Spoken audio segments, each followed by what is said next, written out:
आपका सिलेक्शन कभी भी किसी कोचिंग की वजह से नहीं होगा। आपका सिलेक्शन आपकी खुद की सेल्फ स्टडी के बेसिस पे ही होगा। करियर वाइज बैकअप होना काफ़ी एक संबल प्रदान करता है। वेल, पेरेंट्स को मैं यही कहना चाहूँगा कि मूवी आई थी छिछोरे सुशांत सिंह राजपूत वाली, तो वो मूवी जो है सारे के सारे पेरेंट्स को देखनी चाहिए। कैसे अपने को, अपने बच्चों को एक्चुअली फेलियर के लिए तैयार करना चाहिए। नमस्कार, मैं जिनेंद्र सोनी आपका स्वागत करता हूं मिशन ज्ञान पे। आज हम बात करने वाले हैं कि किस तरह से आप अपने स्कूल डेज 11th-12th के बाद यूपीएससी की प्रिपरेशन कर सकते हैं। और इसके लिए आज जो हमारे साथ स्टूडियो में हमारे गेस्ट हैं वो किसी परिचय के मोहताज नहीं है, वो इस फील्ड के बेताज बादशाह हैं। उन्होंने यूपीएससी में फर्स्ट रैंक प्राप्त की और अभी कमिश्नर एग्रीकल्चर राजस्थान पे की पोस्ट पे पोस्टेड हैं। मैं स्वागत करता हूं गौरव जी का हमारे स्टूडियो में। Welcome sir. Thank you Jinendra sir, सीधा मैं बात पे आता हूं क्योंकि जब हमने ये पोस्ट डाली कि आप हमारे साथ वीडियो रिकॉर्ड करने वाले हैं तो बच्चों ने बहुत सारी चीज़ें हमसे पूछ के रखी कि सर से ये पूछेगा, सर से हमसे ये बताना है। छोटे छोटे कन्फ्यूज़न रहते हैं सर कि क्या 11th-12th वो सही एज है सबसे पहले, कि क्या उस समय प्रिपरेशन शुरू कर दी जाए या बेस बनाना शुरू कर दिया जाए? देखिए, 11th-12th काफ़ी जो होते हैं फॉर्मेटिव ईयर्स की तरह होते हैं, राइट। तो 11th-12th में अपन जो चीज़ करते हैं उससे आगे अपना जो करियर है, आगे की अपनी जो लाइफ है, उसके ऊपर काफ़ी ज़्यादा प्रभाव पड़ता है। वहाँ पे उस समय हम जो चॉइसेस लेते हैं उसका प्रभाव आपके दूरगामी पूरी लाइफ पर रहता है। तो डेफिनेटली जैसे आप ये देखेंगे, अधिकतर लोग बाग जो यूपीएससी क्लियर करते हैं, सबका बचपन से ही एक तरीके से माइंडसेट होता है कहीं ना कहीं किसी ना किसी लेवल पे कि हाँ, हमारे को इस लाइन के अंदर जाना है। भले ही 11th-12th के बाद में एग्जैक्टली वो लाइन नहीं अपनाते, कई लोग अपनाते हैं लेकिन कई लोग नहीं अपनाते, लेकिन कहीं ना कहीं ये माइंडसेट होता है। तो यदि आपके माइंड में इस तरह से है कि आपको आगे जाके प्रशासनिक सेवाओं के अंदर जाना है, तो definitely this is the right time, this is the right age कि आप लोग यहाँ पर अपना मन बनाएं और आगे की जो चॉइसेस हैं, दिशा है, वो उसी तरीके से आप लें। सर, स्ट्रीम का कुछ इम्पोर्टेंट रोल रहता है क्या? क्योंकि बच्चे ऐसे हमसे पूछते हैं कि 11th-12th में हम क्या लें, आर्ट्स लें, कॉमर्स लें, साइंस लें, जिससे हमें आगे जाके फ़ायदा मिले। तो स्ट्रीम सिलेक्शन पे आप क्या कहना चाहेंगे? स्ट्रीम सिलेक्शन पे एक्चुअली ये एक तरीके से साइकिल की तरह है। मैं आपको बताऊं कि जैसे अपन पहले की देखें तो पहले के ज़माने में यही होता था कि आपके जो अधिकतर सिलेक्शन होते थे यूपीएससी के अंदर, वो सारे आपके आर्ट्स ह्यूमैनिटीज़ बैकग्राउंड वाले लोगों से होते थे। बीच में फिर एक दौर ऐसा आया कि जहाँ पे आपके अधिकांश सिलेक्शन इंजीनियरिंग और मेडिकल लाइन से होने लग गए। उसके बाद में हाल के वर्षों में फिर से आप देखेंगे कि जो आर्ट्स वाले बैकग्राउंड के बच्चे हैं उनका सिलेक्शन फिर से ज़्यादा हो गया। तो देखिए, इसमें तो मैं आपसे यही कहूँगा, मैंने खुद ने, आप ये देख लीजिए कि मैंने खुद ने इंजीनियरिंग की थी, ओके। तो मैं आपसे यही कहना चाहूँगा, 11th-12th में तो इनफैक्ट किसी भी स्टेज पर आपको वही करना चाहिए जो कि आपको करना अच्छा लगे, जो कि करने के लिए आपके अंदर दिल से आपको जो चीज़ करनी अच्छी लगे। क्योंकि इसमें क्या है कि आप भले ही कोई भी सब्जेक्ट ले ले, कुछ भी कर ले, अल्टीमेटली आपको बहुत मेहनत करनी पड़ती है, right. And in fact not just प्रशासनिक सेवाएं, आप जीवन में कुछ भी करना चाहते हो, आप जीवन में किसी भी चीज़ के ऊपर टॉप पर पहुंचना चाहते हो, आपको मेहनत तो उसके पीछे करनी पड़ेगी। आई मीन, टैलेंट होता है, गॉड गिफ्ट होता है, वो अपनी जगह, लेकिन बिना मेहनत के आप बहुत आगे तक नहीं पहुँच सकते। तो आपको जो भी राह पकड़नी है उसके लिए आपको मेहनत करनी पड़ेगी, और वो मेहनत आपकी तभी हो सकती है जब आप जो चीज़ कर रहे हैं वो आपको अच्छी लगे, दिल से अच्छी लगे। तो जहाँ पे भी आप कोई सब्जेक्ट लेते हैं, कुछ भी करते हैं, तो आप ये देखें आपको वो चीज़ पढ़ना अच्छा लगे, आपको सब्जेक्ट अच्छे लगे। उसमें फिर आप ये देखें कि भले ही जैसे आप मान लीजिए साइंस के सब्जेक्ट ले लेते हैं, अभी बाद में जाके इंजीनियरिंग कर लेते हैं मेरी तरह, तो भी कोई ऐसा हार्ड एंड फास्ट ये नहीं है कि अब आप आगे यूपीएससी की तैयारी नहीं कर सकते। आप डेफिनेटली कर सकते हैं। ऑब्वियसली आप यदि ह्यूमैनिटीज़ के सब्जेक्ट लेंगे, जैसे आप मान लीजिए हिस्ट्री लेते हैं, ज्योग्राफी लेते हैं, या इकोनॉमिक्स लेते हैं, या कुछ लेते हैं, तो ये ऑब्वियसली बात है कि आपकी तैयारी उस डायरेक्शन में बेहतर हो जाएगी, क्योंकि आप पूरे 4-5 साल वही पढ़ेंगे।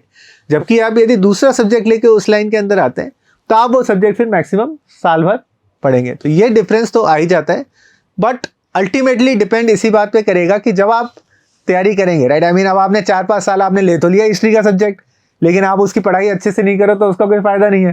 तो अल्टीमेटली मैं तो आप लोगों को यही सलाह देना चाहूँगा कि आप जो भी लें उसकी आप कॉलेज के अंदर अच्छे से पढ़ाई करें। गौरव सर ने हमें बहुत ही सीधी बातों में समझाया कि आप सब्जेक्ट कुछ भी चूज़ करें, पर आपका इंटरेस्ट होना चाहिए, मन होना चाहिए, क्योंकि अगर आपने मन ही नहीं हुआ तो आप क्या पढ़ पाएंगे, आप उसको खोलेंगे ही नहीं, और खोलेंगे नहीं तो फिर कौन सा सिलेक्शन होने वाला है। सर 11th-12th में ऐसा बोला जाता है कि 11th-12th में जो हम एनसीईआरटी पढ़ रहे होते हैं वो आगे जाकर बहुत इंपॉर्टेंट रोल प्ले करती है, तो बच्चों को क्या शुरू से ही एनसीईआरटी के कुछ नोट्स या एनसीईआरटी को कैसे पढ़ना शुरू करना चाहिए, इस बारे में आप इन्हें ज़रूर कुछ बताएं सर। जो आपकी प्रशासनिक सेवाओं की जो तैयारी होती है, इसके अंदर एनसीईआरटी एक अभिन्न अंग है, और मतलब इस द फाउंडेशनल स्टेप की अधिकतर लोग बाग अपनी तैयारी एनसीईआरटी से ही स्टार्ट करते हैं, स्पेशली 11th और 12th की जो एनसीईआरटी है। अब उसमें भी मतलब एटलीस्ट मेरा व्यक्तिगत एक्सपीरियंस तो यही है कि हमने तो वो एनसीईआरटी पढ़ी थी जो जब हम स्कूल में थे उस जमाने में जो चलती थी। आई मीन कालांतर के अंदर एनसीईआरटी से काफ़ी सारी चीज़ें हटा दी गई हैं, तो आई डोंट नो अब आज की एनसीईआरटीज़ में कितना है क्या नहीं है, बट एटलीस्ट जो पुरानी वाली एनसीईआरटी होती थी जिसके प्रिंटेड जो होती है ना फोटो कॉपी, आपको किसी भी दुकान पे या अमेजन वगैरह कहीं पे भी मिल जाएगी, तो उन एनसीईआरटी से तैयारी डेफिनेटली चालू, क्योंकि वो आपको एक अच्छा बेस देती हैं, एक सॉलिड फाउंडेशन देती हैं। उसके बाद में फिर आप जो स्टैंडर्ड टेक्स्ट बुक होती हैं, जैसे आई मीन हम लोग हिस्ट्री की एक बिपिन चंद्रा आती थी, बिपिन चंद्रा एक स्टैंडर्ड टेक्स्ट बुक थी। उसके पॉलिटी के अंदर डीडी बासु या लक्ष्मीकांत आती थी, राइट। ज्योग्राफी के अंदर गोशे लियोंग करके आती थी या कुछ इस तरीके से, और इकोनॉमिक्स के अंदर मैंने अभी किताब लिखी है अभी रिसेंटली तो that is another very good text book. तो बट एनीवेज मेरा ये कहना है कि आप पहले स्टार्टिंग अपनी एनसीईआरटी के बेस से करें, उसके बाद में जो स्टैंडर्ड टेक्स्ट बुक्स होती है वो पढ़ें, तथा साइड बाय साइड एक हैबिट आपको हमें ज़रूर से डालनी चाहिए, वो ये कि न्यूज़पेपर वाली। अच्छा, न्यूज़पेपर भी अपने को पढ़ना नहीं होता, आई मीन जैसे कॉमन लोग हैं, राइट, आई मीन जो भी जन सामान्य, वो आपके सवेरे सवेरे न्यूज़पेपर आता है, जो मसाला न्यूज़ होती है वो पढ़ लेते हैं, उनको ज़्यादा गहराई से पढ़ते हैं, राइट। जब आप प्रशासनिक सेवाओं की तैयारी कर रहे होते हैं तो न्यूज़पेपर वैसे नहीं पढ़ना होता, आपको आपके काम की चीज़ें पढ़नी होती है, और काम की चीज़ें क्या है वो आपको समझ में आएंगी जब आप पिछले साल के क्वेश्चन पेपर देखेंगे, तो उससे आपको आइडिया लग जाएगा, अच्छा कि ये इस परीक्षा के लिए ये टॉपिक ज़्यादा इंपॉर्टेंट रहते हैं, इन टॉपिकों में इस तरह की चीज़ें पूछी जाती है। तो न्यूज़पेपर पढ़ते समय साथ के साथ उसके नोट्स भी बनाते रहें। तो क्या है कि जब आप यदि अभी से ये हैबिट डालेंगे, आप अभी जो नोट्स बना रहे हैं या अभी जो न्यूज़पेपर पढ़ रहे हैं, इस बात की बहुत कम संभावना है कि जब तक आप अपना कॉलेज ख़त्म करेंगे 3-4 साल बाद में, तब आपके लिए वो चीज़ रेलिवेंट होगी। लेकिन क्या है कि आपकी एक अच्छी हैबिट पड़ जाएगी, और वो हैबिट आपको जो है उस टाइम के ऊपर काफ़ी बेनिफिट देगी। आप यदि ये अभी से हैबिट डाल रहे हैं तो उस टाइम पे आपकी सारी की सारी चीज़ें आपके माइंड में एकदम क्रिस्टल क्लियर होंगी कि ओके, कोई भी चीज़, आप जैसे कोई चीज़ें होती हैं, राइट, ऐसा नहीं होता कि कोई क्षणिक चीज़ें होती हैं, कई चीज़ें आपकी जो इम्पोर्टेंट चीज़ होती है सालों साल चलती है। जैसे फॉर एग्जांपल अब ये देखें कि इंडिया की जो एनर्जी है, राइट, आई मीन कैसे हम कोयले वाली एनर्जी, कोल बेस्ड एनर्जी से कैसे हम रिन्यूएबल जो आपकी सौर ऊर्जा है, पवन ऊर्जा है, उसकी तरफ जा रहे हैं, एनर्जी के अंदर क्या चैलेंजेस आ रहे हैं, या फिर अब आपका जो शिफ्ट हो रहा है कैसे जो पेट्रोल और डीजल की गाड़ियों से आपका इलेक्ट्रिक उसमें शिफ्ट हो रहा है, इस सब के क्या इम्प्लीकेशन है, ये सारी चीज़ें सालों साल चलती हैं।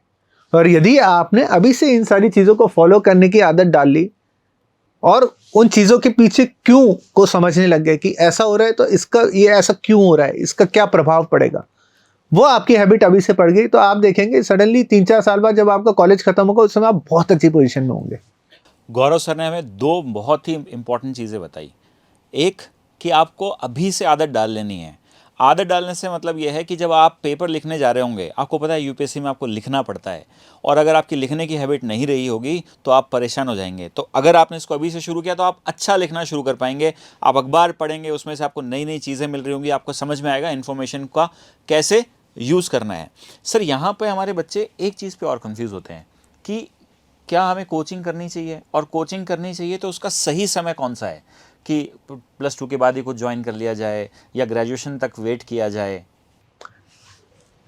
यहाँ पे एक्चुअली कोचिंग करनी चाहिए या नहीं करनी चाहिए, ये काफ़ी कुछ डिपेंड करेगा आप किस स्टेज से स्टार्ट करते हैं।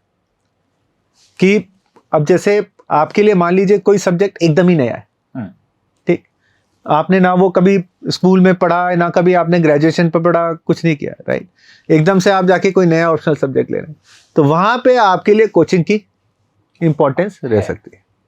ठीक।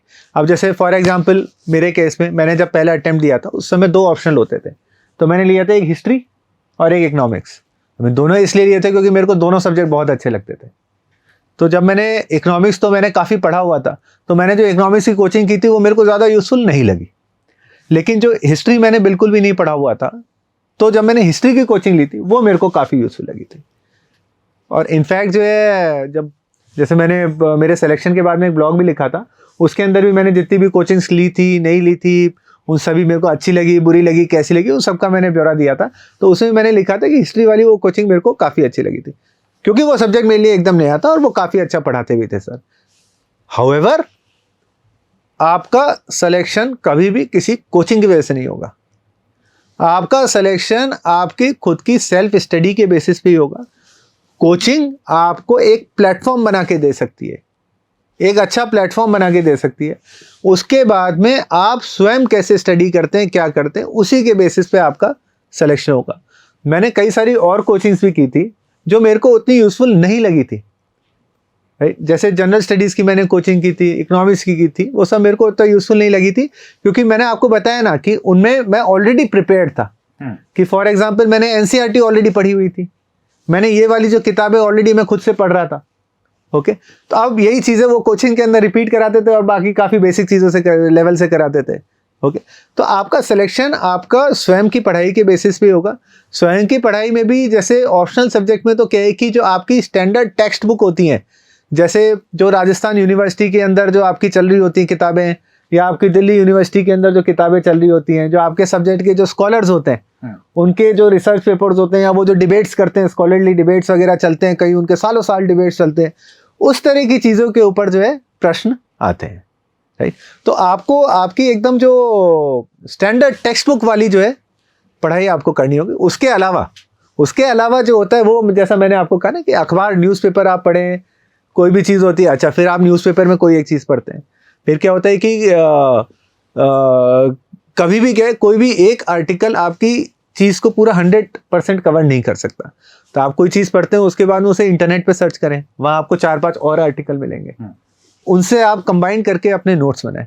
तो ये चीज़ आप, एटलीस्ट मेरे को तो सबसे ज़्यादा यूजफुल एक्चुअली यही चीज़ रही थी जिनेंद्र, कि जो मैं क्या है कि कुछ भी पढ़ता था तो खुद से अपनी लैंग्वेज में नोट्स बनाता था।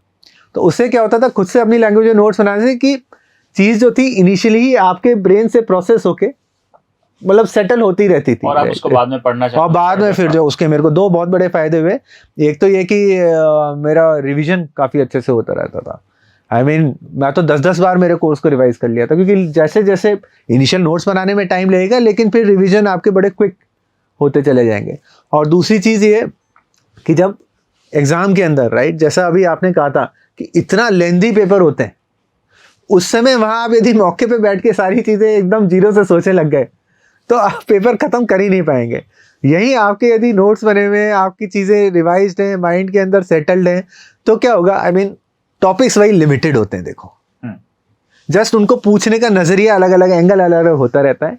आपके कोर पॉइंट्स वही 9-10 होते हैं, उन्हीं को लिखने का तरीका अलग अलग होता रहता है। तो यदि आपके अच्छे से रिवीजन है, सारी चीज़ें माइंड में सेटल्ड है, तो वो आपका बेस हमेशा रहेगा। तुरंत आपको जस्ट एक नए तरीके से उसको लिखना है, तो दैट वे आप आपका पेपर भी पूरा अच्छे से कर पाएंगे। हम गौरव सर की बात को इस तरह से समझ सकते हैं कि प्रशासनिक सेवाएं डिसिप्लिन, सेल्फ डिसिप्लिन का काम है। सर ने एक बहुत इंपॉर्टेंट बात बताई जिस पे हम भी आपको बार बार बोलते रहते हैं कि अपने नोट्स खुद बनाइए। आजकल जो ट्रेंड है कि इसके नोट्स ज़ेरॉक्स करा लेंगे, वो नोट्स आपके काम नहीं आ सकते हैं, क्योंकि वो आपने खुद ने नहीं बनाए तो आपके दिमाग तक नहीं पहुंचेंगे। सर ने खुद के नोट्स बनाए, पहली बार समय लगा, दूसरी बार रिवीजन में कम समय लगा और बाद में 10 बार रिवीजन हो गया। तो ऐसा ज़रूर करें। सर, फेलियर और ऑल्टरनेट कैरियर ऑप्शन को कैसे डील किया जाए, क्योंकि एक रहता है कि सब लोगों का सिलेक्शन नहीं होता। कुछ बच्चों को ऐसा लगता है कि जैसे उसने बोला कि यूपीएससी की तैयारी कर लेता हूँ, तो उसको डिमोटिवेट कर देते हैं लोग, अरे तू रहने दे, तेरे से नहीं होगा। तो ऐसा कोई स्टैंडर्ड है क्या शुरू से ही कि वही बच्चा यूपीएससी की तैयारी कर सकता है? नहीं, देखिए, ऐसा तो कोई भी स्टैंडर्ड नहीं है। मतलब एक चीज़ मैं हमेशा कहता हूँ, यूपीएससी जो होती है इट्स अ ग्रेट इक्वलाइजर। कि होता है ना कि अब जैसे फॉर एग्जांपल आप गंगा जी में जाएं, राइट, नहाने जाए, तो कोई फर्क नहीं पड़ता कहाँ से है, क्या है, राइट। आई मीन कहा जाता है कि गंगा में नहाओगे तो सारे पाप धुल जाएंगे, कोई फर्क नहीं पड़ता आपके कहाँ से आ रहे हो, कितना पैसा है, किस लेवल पे क्या कर रहे हो लाइफ में। यूपीएससी के अंदर सिमिलरली कोई फर्क नहीं पड़ता आपने पहले क्या किया हुआ है।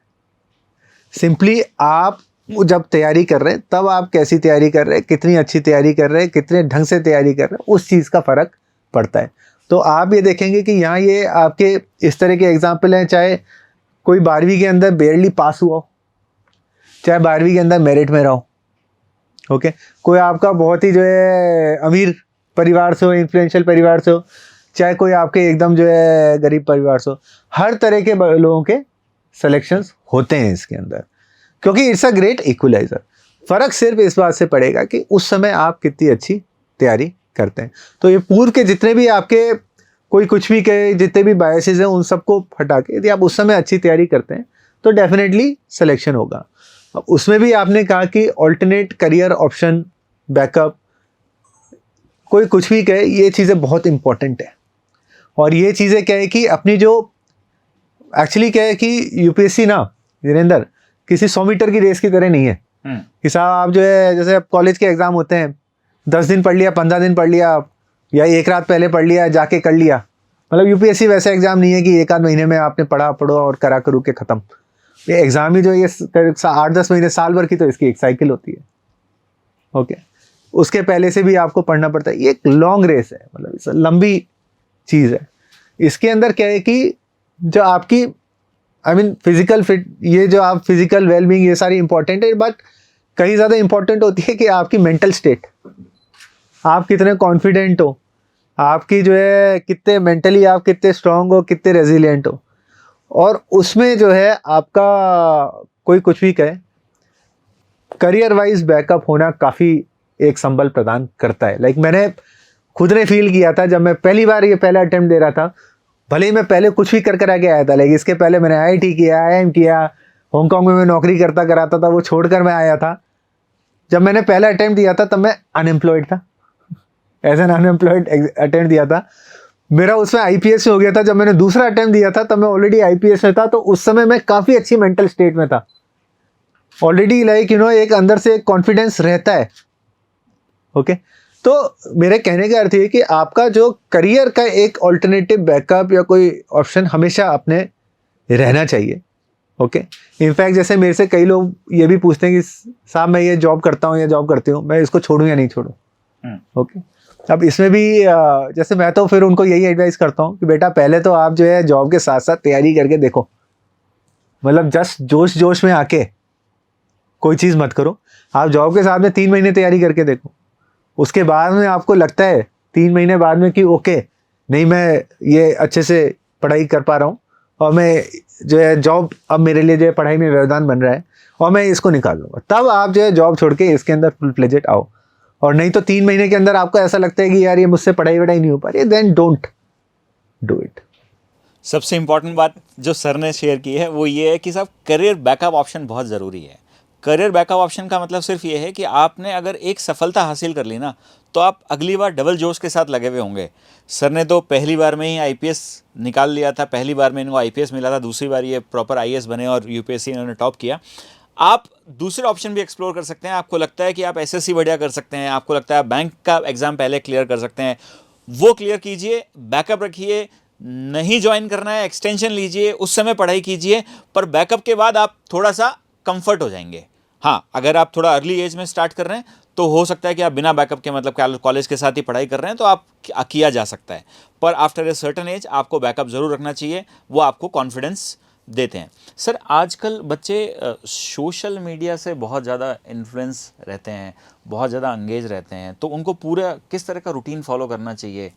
क्योंकि ये हमारे जो 11-12 के बच्चे हैं उनके लिए भी इम्पोर्टेंट है, इस चैनल पे छोटे बच्चे भी जुड़े हुए हैं, उनके लिए भी इम्पोर्टेंट है। तो किस तरह से पढ़ाई करें और क्या पढ़ाई के साथ खेल का भी महत्व है? जैसे मैं आपको काफ़ी फॉलो करता रहता हूँ, आप क्रिकेट खेलते हैं, फिजिकली काफ़ी एक्टिव रहते हैं, तो इतने बिजी शेड्यूल होने के बाद भी तो बच्चों को अभी से किस तरह से आगे बढ़ना चाहिए?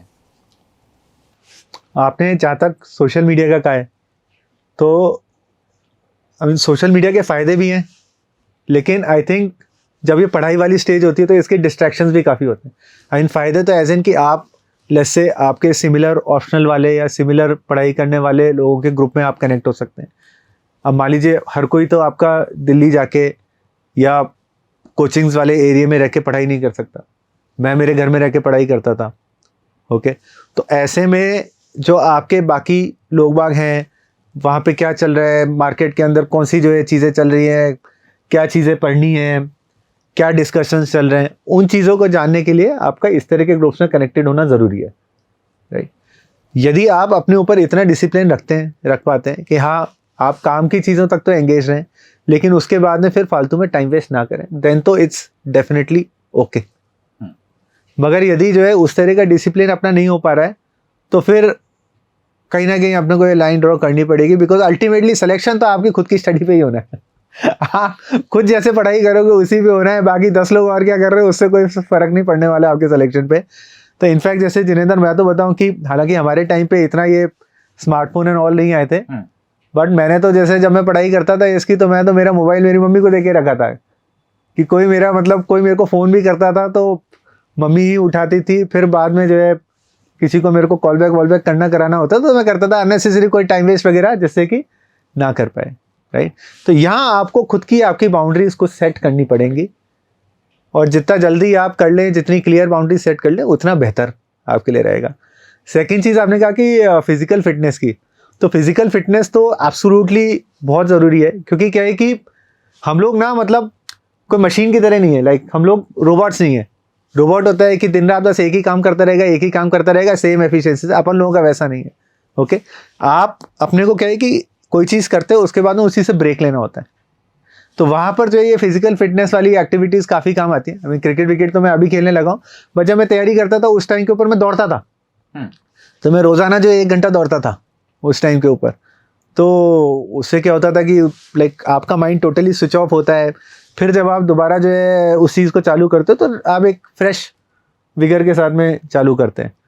तो डेफिनेटली जो है ये दोनों चीज़ें आपकी साइड बाय साइड चलनी चाहिए। सर एक लास्ट क्वेश्चन जो बहुत सारे लोग जानना चाह रहे हैं और मुझे पर्सनली भी फील होता है, भारत में आप पेरेंट्स को कुछ मैसेज देना चाहेंगे? क्योंकि क्या होता है कि पेरेंट्स अपने एम्बिशंस को अपने बच्चों के ऊपर थोपने की कोशिश कर रहे होते हैं, तो उन्हें किस तरह से अपने बच्चों के बारे में करियर ऑप्शंस डिसाइड करने चाहिए? वेल, पेरेंट्स को मैं यही कहना चाहूँगा कि मूवी आई थी छिछोरे, सुशांत सिंह राजपूत वाली, तो वो मूवी जो है सारे के सारे पेरेंट्स को देखनी चाहिए। हालांकि इट्स क्वाइट अनफॉर्चुनेट कि उस मूवी में सुशांत सिंह राजपूत ने जो मैसेज दिया, आई मीन अल्टीमेटली उसको अपोजिट किया, राइट। बट वो एक ऐसी मूवी है जहाँ अपन सब पेरेंट्स को देखनी चाहिए कि कैसे अपने को, अपने बच्चों को एक्चुअली फेलियर के लिए तैयार करना चाहिए। अपन सब बच्चों को जो है सिर्फ सक्सेस, हम सब चाहते हैं हमारे बच्चे सक्सेसफुल हों, कौन पेरेंट नहीं चाहता, बट तैयार हमें बच्चों को फेलियर के लिए करना चाहिए, क्योंकि अल्टीमेटली लाइफ के अंदर ना कभी एक डायरेक्शन में नहीं जाएगा। लाइक कभी ऐसे लाइफ आपकी जा ही नहीं सकती, कोई आदमी नहीं है ऐसा, हमेशा लाइफ के अंदर इस तरह की साइकिल्स चलेंगी। और मैटर ये करता है जब आप ये डाउन टर्न पे होते हो, मैटर ये करता है कि उस समय आप क्या करते हो। उस समय आपके पास में 2 चॉइसेस होती है, एक तो होता है कि जस्ट गिव अप कर देना कि अब मुझसे और कुछ नहीं कर पाऊंगा मैं, तो फिर आप कभी अगला हाई देख ही नहीं पाओगे। और दूसरा होता है कि उस समय अपने आप को जो है सारी ऊर्जा को संचारित करना, और उसके बाद में डबल एनर्जी से अपनी गलतियों से सीखते हुए आगे के लिए तैयारी करना, तब आपका अगला पीक जो है और ज़्यादा अच्छा आएगा। तो मैं सारे पेरेंट्स को यही कहना चाहूँगा कि जब ये जो डाउनफॉल होता है, डाउन टर्न होता है, उसके लिए आप अपने बच्चों को तैयार करें, बच्चों के ऊपर अनावश्यक अपन प्रेशर ना डालें, एंड ये रेजिलियंस उनके अंदर बिल्ड करें। अप एंड डाउन चलते रहते हैं लाइफ में, और बस इसको एक्सेप्ट कीजिए। हो सकता है कि हमारा बच्चा ह्यूमैनिटीज़ में अच्छा हो सकता है कि वो क्रिएटिव हो सकता है वो स्पोर्ट्स में अच्छा हो, उसे मौका दीजिए। ज़रूरी नहीं है कि जो आप काम नहीं कर पाए उसको आपको उसके थ्रू ही करवाना है।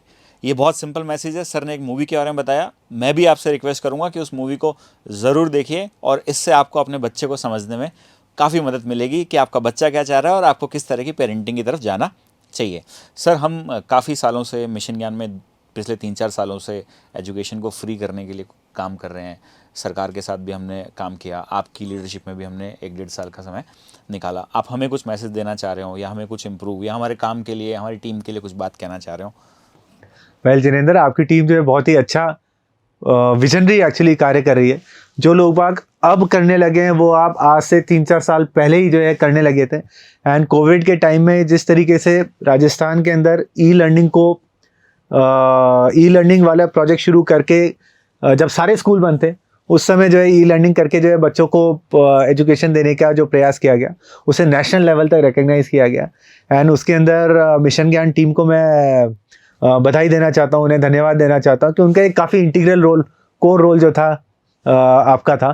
तो आपकी टीम जो है काफ़ी अच्छा कर रही है एंड आई विश आप लोग आगे और सक्सेसफुल होते रहे। Thank you sir, thank you. और हम जल्दी सर से रिक्वेस्ट करेंगे कि जो हमारे यूपीएससी वालों के लिए कुछ समय निकालें और कुछ वीडियोस रिकॉर्ड करें। सर, स्टूडियो में आने के लिए बहुत बहुत धन्यवाद। Thank you sir.